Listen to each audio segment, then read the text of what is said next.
많은 분들이 창조에 대하여 여전히 혼란스러워 하기도 합니다. 에고의 마음으로 이어지는 창조인지, 영혼의 마음으로 이어지는 창조인지, 당장의 생각 속에서 분별하기 어렵기 때문입니다. 에고의 마음으로 창조할 때에도 겉으로 보기엔 정렬된 것 같고 하고 싶은 일처럼 느껴질 수도 있습니다. 중요한 것은 언제나 그 일이 만들어지는 출발점이 어디였는가입니다. 그 출발점이 불안인지 확장감인지부터 살펴볼 수 있습니다. 결핍에서 출발한 욕망인지 아니면 내면 깊은 곳에서 끓어오르는 진동인지 지금 이 순간 당신의 감각은 어디에 머물러 있습니까? 이런 혼돈을 조금 더 명확하게 정리하기 위해 지금부터 몇 가지 사례를 통해 에고의 창조와 영혼의 창조가 어떻게 다르게 작동하는지를 설명드리겠습니다. 당신만의 콘텐츠를 만드는 일을 할 때라고 생각해 봅니다. 어떤 사람이 책을 쓰고 있습니다. 겉으로 보기엔 집중도 되어 있고 목표도 분명해 보입니다. 하지만 그 출발이 이 책이 잘 팔려야 해. 내 이름을 알리고 싶어라면 그것은 에고가 만든 창조입니다. 글이 막힐 때마다 조급해지고 다른 작가들과 자신을 비교하게 되고 결국 스스로에게 실망하게 됩니다. 반면 영혼의 창조는 다릅니다. 이 이야기는 지금 나를 통해 나와야만 해 하는 느낌에서 출발합니다. 글을 쓰는 동안 시간이 사라지고 표현하는 그 자체가 기쁨이 됩니다. 누가 알아주지 않아도 괜찮고 결과가 어떻든 내 안은 이미 충만합니다. 영혼에서 비롯된 창조는 그 자체로 당신의 가슴을 열어줍니다. 표현하고 있을 때 몸 안에서 무언가 요동치는 느낌이 듭니다. 가슴 한가운데에서부터 기쁨, 울림, 확장감이 퍼져나가기 시작합니다. 이때 내가 잘하고 있다는 느낌은 자만감이 아닙니다. 누가 인정해주지 않아도 지금 나는 진짜 내가 되고 있다는 내면의 감각이 울리고 있기 때문입니다. 이 감각은 억지로 만들 수 없습니다. 그저 영혼이 표현될 때 자연스럽게 함께 따라오는 에너지입니다. 기쁨은 잘하고 있다는 평가가 아니라 이것이 나다는 확신에서 일어납니다. 그 순간 당신은 더 이상 누군가가 되려고 애쓰지 않습니다. 당신은 이미 존재 자체로 충분하기 때문입니다. 당신이 직장을 옮기려고 할 때도 마찬가지입니다. 겉으로 보기엔 더 나은 조건, 더 높은 연봉, 더 큰 회사로 가는 것처럼 보일 수 있습니다. 하지만 그 결정이 여긴 도저히 못 있겠어. 이런 대우를 받다니 내가 누구인데 하는 마음에서 출발했다면 그것은 에고가 만든 창조입니다. 결정은 빠르지만 그 안에는 항상 불만과 긴장이 따라다닙니다.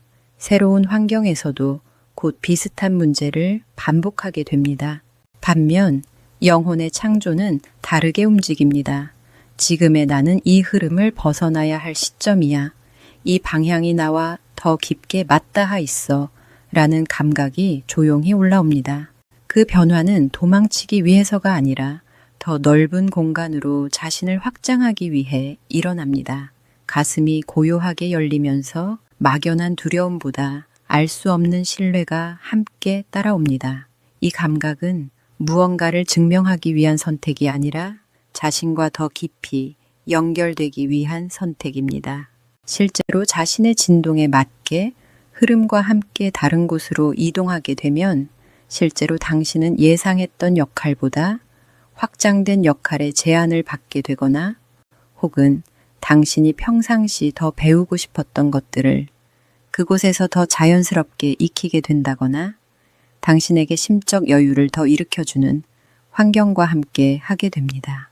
만일 당신의 불안으로 머리로 설계한 계획으로 이동했을 때에는 당장에는 한 달의 수입 금액 숫자가 더 높을 수 있어도 당신의 건강이 더 염려되는 환경이거나 스트레스를 일으키는 구조일 수 있습니다. 그리고 결국 무언가 잘못된 방향으로 계속 밀려가는 듯한 정서적 피로와 방향 상실감을 마주하게 될 수 있습니다.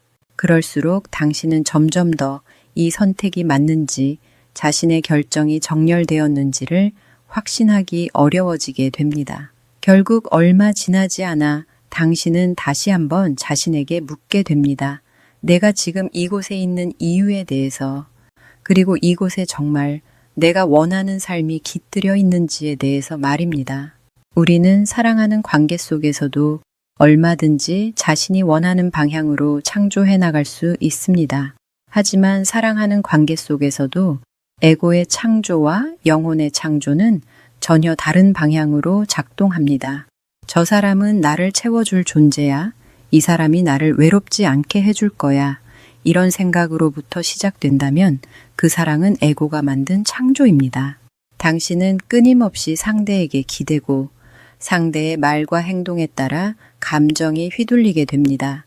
조금만 관심이 식어도 불안해지고 사소한 말 한마디에 마음이 다치고 애정이 확인되지 않으면 스스로 무가치하게 느껴집니다.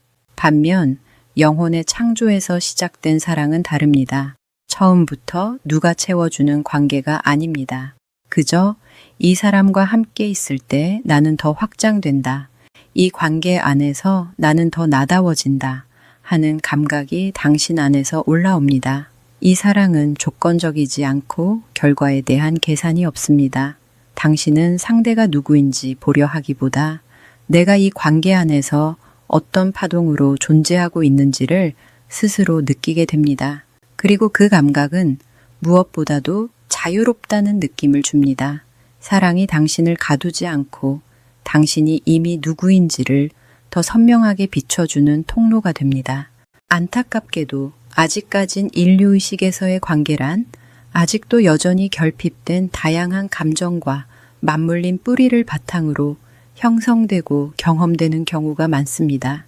그래서 대부분의 사람들에게 사랑이란 통제나 구속, 질투와 집착을 동반하게 되고 때로는 그런 방식이 아니라 해도 상대를 나를 이끌어줄 사람 혹은 내가 의지해야 할 조건화된 대상으로 바라보게 됩니다. 하지만 진정으로 확장된 건강한 관계는 다릅니다. 서로에게 투명하고 솔직합니다. 그리고 그 솔직함에 화내지 않습니다. 그 대신 각자의 개성을 존중하며 서로가 서로의 진실을 격려하고 함께 더 성장하고 확장할 수 있도록 자연스럽게 지지하게 됩니다. 당신은 이런 관계 속에서 진정한 나로 존재할 수 있게 됩니다. 이런 관계에서는 서로가 성장하고 확장하는데 이르를 수 있도록 자연스럽게 격려해 줍니다. 그럴 때 서로에게 이로운 창조를 일으킬 수 있습니다. 실제로 함께 하면서 전에 없었던 방식으로 겪게 되는 이벤트들을 목격하기도 합니다. 당신이 새로운 프로젝트나 사업을 시작하려고 할 때도 마찬가지입니다. 무작정 트렌드를 쫓거나 남들보다 앞서야 한다는 압박감을 갖고 있거나 오직 돈을 벌기 위한 것에만 목표를 만들고 시작하게 될 때 이런 출발은 대부분 에고가 만든 창조입니다. 처음에는 계산이 잘 맞아떨어지는 것처럼 보여도 조금만 흐름이 틀어지면 금세 불안해지고 방향을 잃게 됩니다. 그리고 어느 순간 이 일이 왜 시작되었는지조차 기억나지 않게 됩니다. 반면 영혼의 창조에서 비롯된 사업은 다르게 출발합니다. 그 시작은 외부로부터가 아니라 내면 깊은 곳에서부터 올라옵니다. 이건 나를 통해 세상에 나와야 해. 이 흐름은 지금 나와 가장 진동이 맞닿아 있어. 당신은 억지로 이끌지 않아도 자연스럽게 방향이 보이고 그 일을 하고 있다는 것만으로도 이미 충분히 살아있다는 감각을 받게 됩니다. 수익이 나지 않아도 불안하지 않고 누가 보지 않아도 멈추고 싶지 않습니다. 당신은 그 창조의 흐름 속에서 이미 자신을 만나고 있기 때문입니다. 조바심을 갖지 않아도 당신은 자연스럽게 기쁨으로 진동하기 때문에 시간이 지나며 금전적 풍요도 함께 흐름을 타기 시작합니다. 또한 이런 경우에는 쉽게 포기하지 않게 되는 특성이 두드러집니다. 중간에 당연하게 찾아오는 고난의 구간에서도 그 사람은 반드시 답을 찾고 다음 단계로 넘어가게 됩니다. 왜냐하면 이 흐름은 머리로 설계한 계획이 아니라 내면의 진동과 연결되어 있기 때문입니다. 결코 고난점을 여러 번 마주한다고 해서 쉽게 내려놓거나 포기하거나 다른 걸 해야 한다고 금방 마음을 바꾸며 방향을 바꾸지 않습니다. 그 대신 지금 일어나고 있는 모든 과정을 자신의 성장과 정렬의 일부로 바라보게 됩니다. 그리고 결국 이 창조는 예상하지 못했던 방식으로 더 확장되어 돌아오게 됩니다. 영혼의 창조가 어떤 것인지를 더 분명하게 느끼셨을 것입니다. 그 공통점은 아주 명확합니다. 그것은 보여지는 것이 목적이나 중심이 아니라는 점입니다. 누군가가 어떻게 볼지, 어떤 결과로 나를 증명할지, 지금 당장 드러나는 성과가 무엇인지가 기준이 되지 않습니다.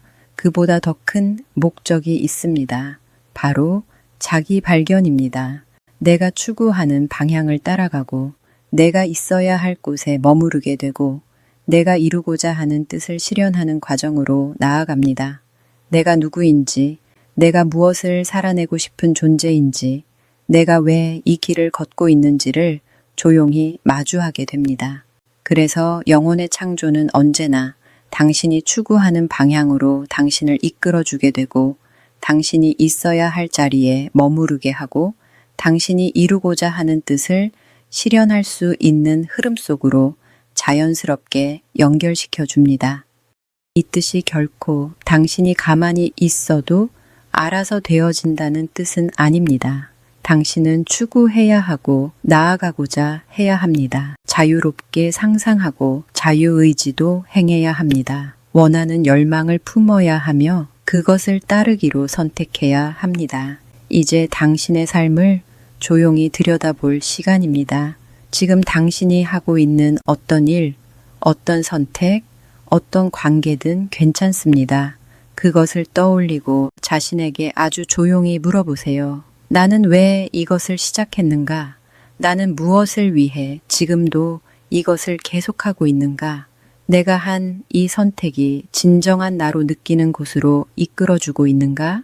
그 안에서 당신의 감각은 지금 조급함과 긴장에 머물러 있는지를 살펴보세요.